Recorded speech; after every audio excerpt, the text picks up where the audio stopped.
Yo, what's up mga idol? So, ato ning tubago ng pangutana sa atong followers mga ka-idol, no? So, ang iyang pangutana mga ka-idol is unsa ko ni timplada sa tables, unsaon ko no pagtimpla. So, unsaon ko no pagtimpla mga ka-idol. So, sa dili pa na tubago na to, so ang first step yun atong bahaton na is mag-flooring sa gitna, no? So, kinahanglan na to flooringan tanang area. So mao ni atong gibuhat nag-flooring ta. So grabing minasahay na mo diri napita kay ang area medyo dako-dako gini siyang flooringana na mo kay tibuok kilid sa balay ni siya. So kining area is garahe ni siya mga idol.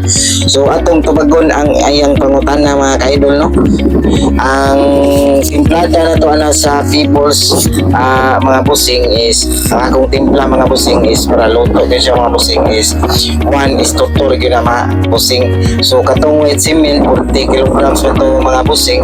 So mao to akong giparisan og duha ka sako nga Feebles mga busing na mga idol. So kay ang sa sod sa usa ka sako mga ka-idol is 25 to 30 kilos mga ka-idol. So kinahanglan duhaon ako siya mga ka-idol kay ug sa luto ra po kayo nya pwede raman siya duhaon, okay raman po ang resulta. So mao ni ang resulta mga ka-idol sa nag-tiles me din dapita.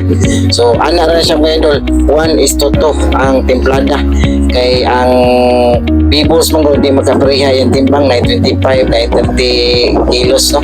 So 1 is to 2 kung gigamit. So ang resulta ligo na gyud ka siya kay gumikan kay grahian man siya mga ka-idol. So dito siya nga dili hilawon, no.